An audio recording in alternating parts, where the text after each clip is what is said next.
दिमाग लगाने की जरूरत है, समझदारी की जरूरत है, मिच्योर बनने की जरूरत है, अन्यथा कुछ भी हो सकता है।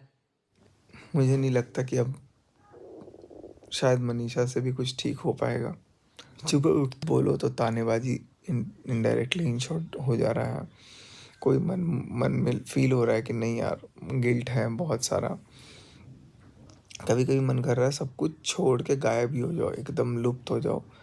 एक अजीब अजीब सी, मतलब एक तरह की ज़िंदगी का ये फेज़ है। ये फेज़ ना ज़िंदगी में कभी किसी के ना आए, और मैं चाह के भी कुछ नहीं बोल पा रहा हूँ। सबसे बड़ी दुख की बात ये है ना कि मैं चाह के भी किसी से कुछ नहीं बोल पा रहा हूँ, किसी से भी कुछ नहीं बोल पा रहा हूँ। एक अंदर से बहुत अजीब तरीके का सारा, हर बात हमेशा है ना, चीज़ें पैसों पे नहीं होती हैं। रिश्ता जो होता है ना वो बहुत पैसों से ऊपर उठ के होता है। और जब रिश्ता कोई किसी का लूज़ होता है ना, जिसको आप दिल से निभाते हो, तो कहीं ना कहीं आपको बहुत चोट लगता है। वही हेलो दोस्तों, नमस्कार। आपका स्वागत है हमारे चैनल हिंदी स्टोरी बाय सपनों की उड़ान में। दोस्तों, अभी अभी मैंने आपको एक छोटी सी क्लिप दिखाई सचिन की। आपको कहीं से भी लगता है कि उसको अफसोस है इस बात का कि उसने ये किया, या उसको दर्द है जो नेहा उससे अलग हो गई? कमेंट बॉक्स में जरूर बताइएगा आप लोग। मुझे तो जहां तक लगता है कि नेहा ने जो उससे दूर होने का फैसला किया है ना, उससे वो टूट गया है। उसे बहुत तकलीफ है। और क्या ही बोलूं, अगर अभी भी नेहा उससे कह देना तो वो सब कुछ छोड़कर उसके पास चला जाएगा, ऐसा मेरा अंदाजा है। भगवान ना करे ऐसा हो। मैं प्रे करती हूँ भगवान से कि मनीषा के साथ में ऐसा ना हो, क्योंकि मनीषा बहुत प्यार करती है इसको। लेकिन सचिन को देखकर ऐसा महसूस होता है कि सचिन तो भैया अभी भी दिखाया, भले भी उसने कुछ भी हो, अपनी चैट्स कुछ भी, क्योंकि आदमी क्रिया की प्रतिक्रिया करता है, इसलिए उसने ऐसा दिखाया। लेकिन उसके दिल में अभी भी नेहा के लिए बहुत ज्यादा प्यार है। बस वो बता नहीं पा रहा है, उसकी वजह से वो कितनी बातें मैंने जो अभी आपको दिखाई, मैं भाग जाना चाहता हूँ, मैं रुकना नहीं चाहता हूँ, मेरा दिमाग काम नहीं कर रहा, क्या कुछ कहा है उसने, ये मैंने अभी आपको दिखाया। आगे मैं आपको दिखाती हूँ कि उसकी माँ ने और सरिता जी ने क्या कहा। तो प्लीज बने रहिए हमारे साथ। वो लोग उस रूम में थे, सचिन, मनीषा, नेहा, तीनों ही उसी रूम में बैठे थे। फिर मुझे बुलाया गया, नेहा आई मुझे बुलाने कि सहिता चल कमरे में। तब मैं उस हाथ थे। नेहा मुझे बोली कि सहिता, कल सचिन ने रात को मेरा हाथ भी लिया और उसका हाथ भी लिया। लेके मनीषा को ऐसे पूछा कि मनीषा, तू जैसे बोलेगी वैसे करूँगा। अगर तुझे नहीं पसंद है नेहा दीदी, तो यह है मेरा हाथ, उसके ऊपर हाथ में हाथ है और मैं छोड़ दूँगा उसका हाथ, मैं छोड़ दूंगा उसका हाथ। तो मनीषा बोली नहीं, ऐसी कोई बात नहीं है, कुछ नहीं है। मैंने नेहा को बोला, ये सारी जब तुम्हारी बातें चल रही थी तो मुझे उठाया क्यों नहीं? या फिर मनीषा को बोलती कि तुमने सरिता दीदी को ऐसी बात क्यों बोली?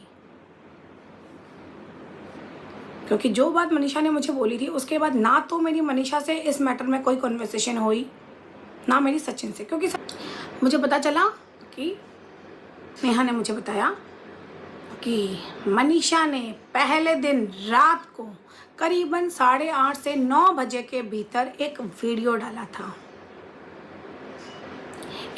डाला था। उसमें मेरे घर की बेडशीट थी,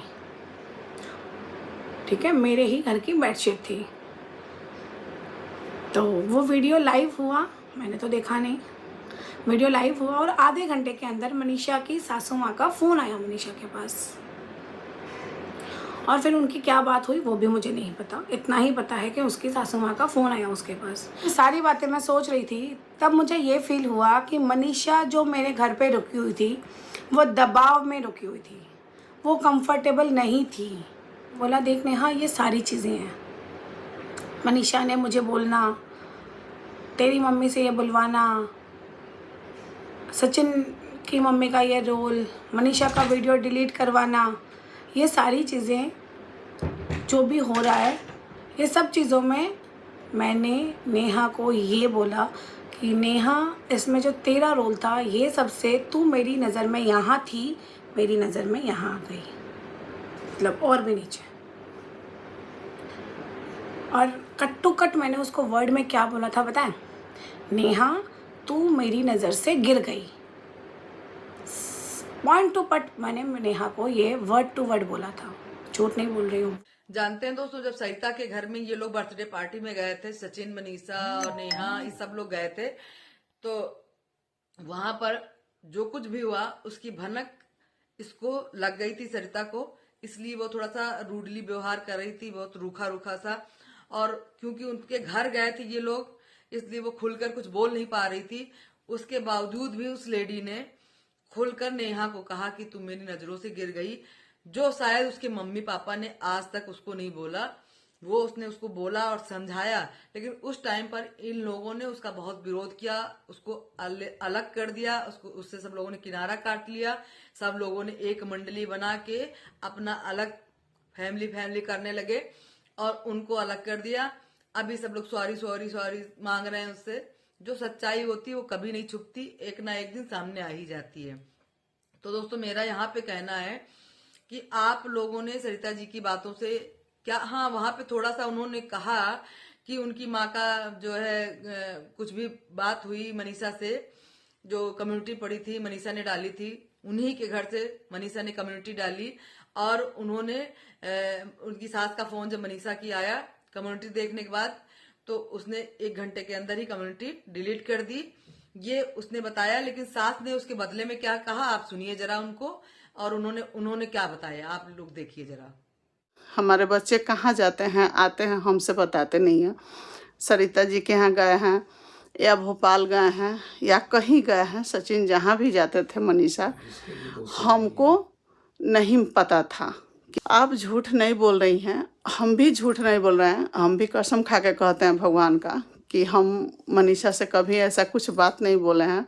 आप 2-3 बार बोली हैं वीडियो में, आपका वीडियो आज हम देखे हैं जिसमें आप बोल रही हैं कि सचिन का मम्मी का कॉल आया और मनीषा वीडियो डिलीट की। क्या डिलीट की?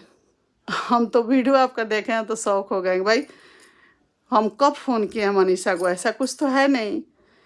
क्या ना कि ये चीज़ जो हुआ है ना वो एक झटके में ख़त्म होने वाला नहीं है। वो तो वो है, हम भी अपने बेटे से अच्छे से बात नहीं कर रहे तक सचिन हम लोग से माफ़ी नहीं मांगेंगे तले, उसके बाद भी उन पर हमारा रहेगा क्यों ऐसा हुआ।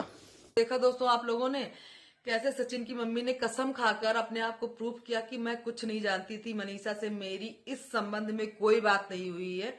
और मुझे पता है उन्होंने सरिता जी को यहाँ पे गलत ठहराया है, वो भी उनकी रिस्पेक्ट करती हैं, उन्होंने बहुत कुछ अच्छा कहा है उनके बारे में, सरिता जी के बारे में। उसके बाद भी उन्होंने अपने आप को प्रूफ किया कि मैं इसके बारे में कुछ नहीं जानती, मुझे कुछ नहीं पता है। और हम लोगों को इतना तो यकीन है कि वो औरत जो मम्मी है सचिन की, झूठ नहीं बोलती, वो बहुत ही अच्छी और सज्जन लेडी है। मैंने बहुत कम औरतों को देखा है कि ऐसी परिस्थिति में अपने बहू का साथ दे। उन्होंने अपने लड़के को छोड़ दिया, छोड़ना ही कहते हैं, उन्होंने साफ कहा है ऑनलाइन कि अगर इसमें किसी भी तरीके से अगर कुछ होता है तो मैं छोड़ दूंगी, मैं अपने लड़के को भी छोड़ दूंगी। ऐसा बहुत कम औरतें कहती हैं ऑनलाइन, ऑन कैमरा कोई नहीं बोलता, लेकिन उन्होंने बहुत हिम्मत करी है, मैं तो उनको प्रणाम करती हूँ, बहुत अच्छी महिला है, भगवान ऐसी साथ सबको दें। और दोस्तों यहाँ पर मैं और एक बात कहना चाहती हूँ कि मनीषा को अभी इतनी जल्दी इतना सरल होने की जरूरत नहीं है, अभी भी बाजी पूरी उनके हाथ में नहीं है, तो थोड़ा सावधान रहने की जरूरत है और सतर्क होने की भी जरूरत है। भगवान पे छोड़ दो, भगवान ने इतना सब कुछ किया है, आगे भी अच्छा करेंगे और जो भी गलत हुआ वो सब सही होगा, लेकिन थोड़ा सा आपको दिमाग लगाने की जरूरत है, समझदारी की जरूरत है, मिच्योर बनने की जरूरत है, अन्यथा कुछ भी हो सकता है। जैसा दिखता है सचिन का बिहेवियर, उसका जो है अंदर का वो दुनिया में दिख रहा है भाई, उसका प्यार दिख रहा है सब उसकी आंखों से। मतलब वो भले भी उसकी जबान कुछ भी बोलती हो, लेकिन उसके दिल का दर्द दिख रहा है इस पूरी दुनिया को, ठीक है ना दोस्तों। अगर मेरी बात से सहमत हैं तो प्लीज एक अपनी राय जरूर दीजिएगा, आपकी राय से मुझे भी सही गलत का अंदाजा हो जाता है। दोस्तों अगर मैंने कुछ गलत कहा हो तो उसके लिए मैं क्षमा चाहती हूँ आप लोगों से, और अगर सही कहा हो तो कमेंट बॉक्स में बताइएगा मुझे जरूर, अपनी राय जरूर दीजिएगा, क्योंकि भाई इस समय संभल के, और मैं तो प्रे करती हूँ भगवान से कि अब कुछ गलत ना हो, अब सब कुछ सही हो। इससे बहुत ज्यादा लोग प्रभावित हो रहे हैं, कई घर टूट गए, कई घरों में इतना ज्यादा उपद्रव मचा हुआ है। तो भगवान जी अब सबके घरों को जो है खुश करें और सही रास्ते पे ले जाएं। जो हुआ वो होना था शायद, इसलिए हो गया, तो कोई बात नहीं है, जब जागो तब सवेरा है। ठीक है, आगे कुछ ना हो, भगवान जी सब अच्छा रखें, सचिन को भी स्वस्थ रखें, सही रखें, और नेहा को भी उधर सहने की क्षमता दे भगवान। उन्होंने भी जो किया, पता नहीं भगवान ने शायद लिख रखा हो यहाँ पे उसके, इसलिए उसने ऐसा कर लिया, ऐसा नहीं होना चाहिए।